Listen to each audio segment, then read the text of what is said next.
ओम उमा महेश्वराय नमः। आप सभी का हमारे YouTube चैनल पर हार्दिक स्वागत है। आज सुने 16 सोमवार व्रत की पौराणिक कथा। साथ ही जानेंगे 16 सोमवार व्रत का आरंभ कब से करें, पूजा की विधि क्या है और महत्व के बारे में। 16 सोमवार का व्रत दाम्पत्य जीवन की खुशहाली के लिए और मनपसंद जीवन साथी पाने के लिए किया जाता है। ऐसी मान्यता है कि 16 सोमवार के व्रत का आरंभ सावन मास से करें तो ये और भी फलदायी होता है। पौराणिक मान्यताओं में बताया गया है कि 16 सोमवार का व्रत रखने का आरंभ सबसे पहले माता पार्वती ने स्वयं किया था। उनकी कड़ी तपस्या और व्रत के शुभ प्रभाव की वजह से उन्हें भगवान शिव पति के रूप में प्राप्त हुए थे।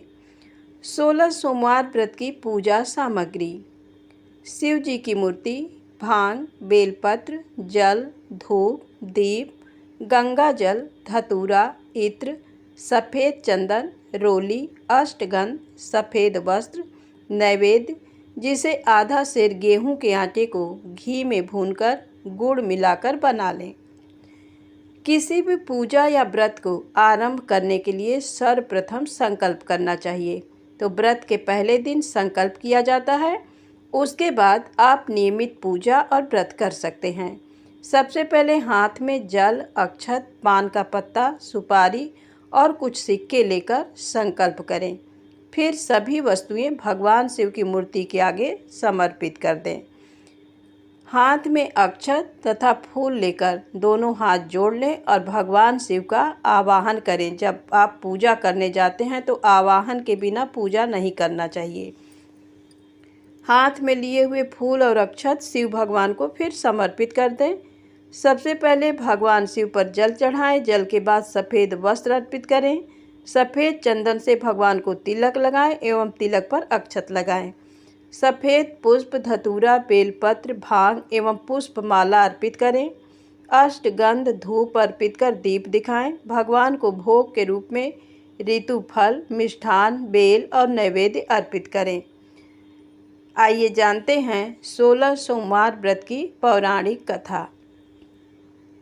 एक बार शिवजी और माता पार्वती मृत्युलोक पर घूम रहे थे। घूमते घूमते वो विदर्भ देश के अमरावती नामक नगर में आए। उस नगर में एक सुंदर शिव मंदिर था, इसलिए महादेव जी पार्वती जी के साथ वहाँ रहने लग गए। एक दिन बातों बातों में पार्वती जी ने शिव जी को चौसर खेलने को कहा। शिव जी राजी हो गए और चौसर खेलने लग गए। उसी समय मंदिर का पुजारी दैनिक आरती के लिए आया। पार्वती जी ने पुजारी से पूछा, पुजारी जी ये बताओ हम दोनों में चौसर में कौन जीतेगा। वो पुजारी भगवान शिव का भक्त था और उसके मुंह से तुरंत निकल पड़ा, महादेव जी जीतेंगे। चौसर का खेल खत्म होने पर पार्वती जी जीत गईं और शिव जी हार गए। पार्वती जी ने क्रोधित होकर उस पुजारी को शाप देना चाहा। तभी शिव जी ने उन्हें रोक दिया और कहा कि ये तो भाग्य का खेल है, उसकी कोई गलती नहीं है। फिर भी माता पार्वती ने उसे कोढ़ी होने का शाप दे दिया और उसे कोढ़ हो गया। काफ़ी समय तक वो कोढ़ से पीड़ित रहा। एक दिन एक अप्सरा उस मंदिर में शिव जी की आराधना के लिए आई और उसने उस पुजारी के कोढ़ को देखा। अप्सरा ने उस पुजारी को कोढ़ का कारण पूछा तो उसने सारी घटना उसे सुना दी। अप्सरा ने उस पुजारी को कहा, तुम्हें इस कोढ़ से मुक्ति पाने के लिए 16 सोमवार व्रत करना चाहिए।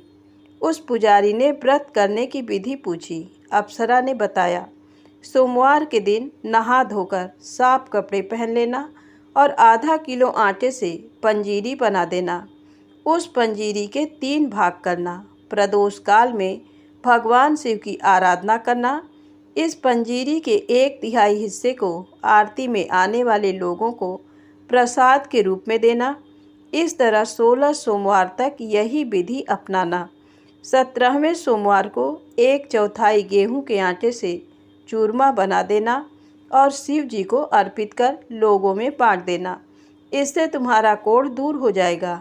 इस तरह 16 सोमवार व्रत करने से उसका कोढ़ दूर हो गया और वो खुशी खुशी रहने लगा।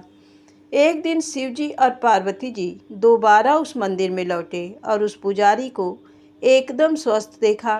पार्वती जी ने उस पुजारी से स्वास्थ्य लाभ होने का राज पूछा। उस पुजारी ने कहा उसने 16 सोमवार व्रत किए जिससे उसका कोढ़ दूर हो गया। पार्वती जी इस व्रत के बारे में सुनकर बहुत प्रसन्न हुई। उन्होंने भी ये व्रत किया और इससे उनका पुत्र वापस घर लौट आया और आज्ञाकारी बन गया। कार्तिकेय जी ने अपनी माता से उनके मानसिक परिवर्तन का कारण पूछा जिससे वो वापस घर लौट आए। तब पार्वती जी ने उन्हें इन सब के पीछे 16 सोमवार व्रत के बारे में बताया। कार्तिकेय ये सुनकर बहुत खुश हुए। कार्तिकेय ने अपने दूर गए ब्राह्मण मित्र से मिलने के लिए उस व्रत को किया और 16 सोमवार होने पर उनका मित्र उनसे मिलने विदेश से वापस लौट आया। उनके मित्र ने इस राज का कारण पूछा तो कार्तिकेय ने 16 सोमवार व्रत की महिमा बताई। ये सुनकर उस ब्राह्मण मित्र ने भी विवाह के लिए 16 सोमवार व्रत रखने के लिए विचार किया। एक दिन राजा अपनी पुत्री के विवाह की तैयारियां कर रहा था। कई राजकुमार राजा की पुत्री से विवाह करने के लिए आए। राजा ने एक शर्त रखी कि जिस भी व्यक्ति के गले में हथनी वरमाला डालेगी उसके साथ ही उसकी पुत्री का विवाह होगा। वो ब्राह्मण भी वहीं था और भाग्य से उस हथनी ने उस ब्राह्मण के गले में वरमाला डाल दी और शर्त के अनुसार राजा ने उस ब्राह्मण से अपनी पुत्री का विवाह करा दिया।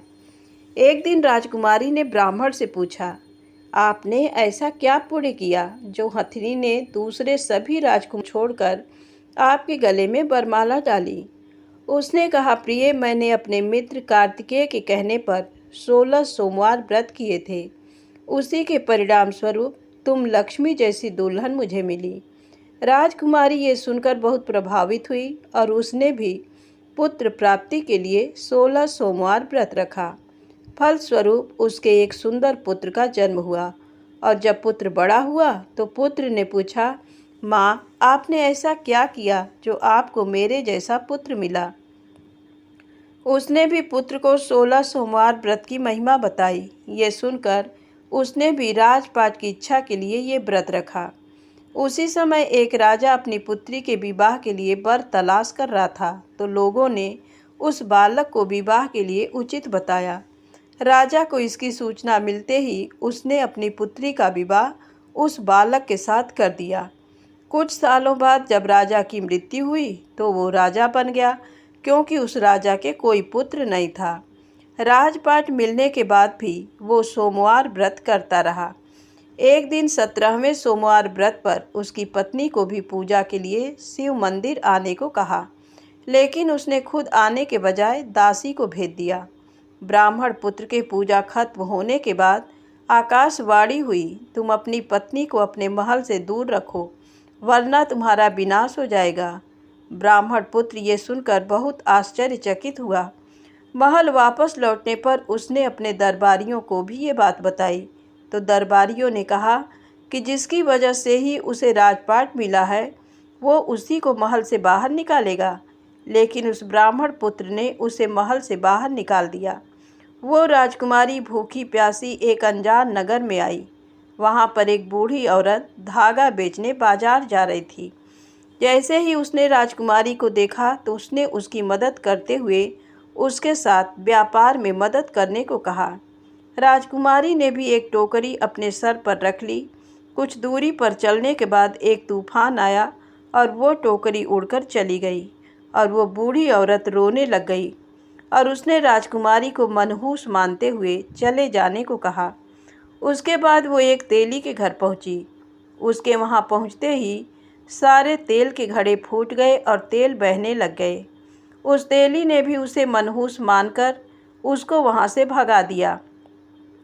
उसके बाद वो एक सुंदर तालाब के पास पहुंची और जैसे ही पानी पीने लगी उस पानी में कीड़े चलने लगे और सारा पानी धुंधला हो गया।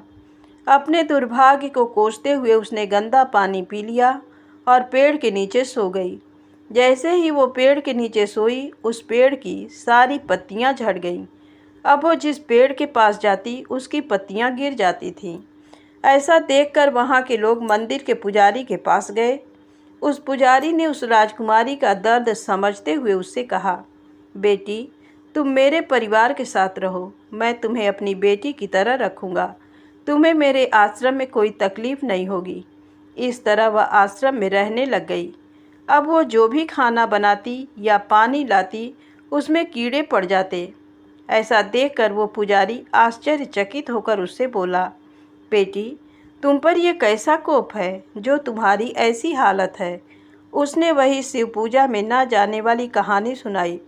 उस पुजारी ने शिव जी की आराधना की और उसको 16 सोमवार व्रत करने को कहा, जिससे उसे जरूर राहत मिलेगी। उसने 16 सोमवार व्रत किया और 17वें सोमवार पर ब्राह्मण पुत्र उसके बारे में सोचने लगा, वह कहाँ होगी, मुझे उसकी तलाश करनी चाहिए। इसलिए उसने अपने आदमी भेजकर अपनी पत्नी को ढूंढने को कहा। उसके आदमी ढूंढते ढूंढते उस पुजारी के घर पहुंच गए और उन्हें वहां राजकुमारी का पता चल गया।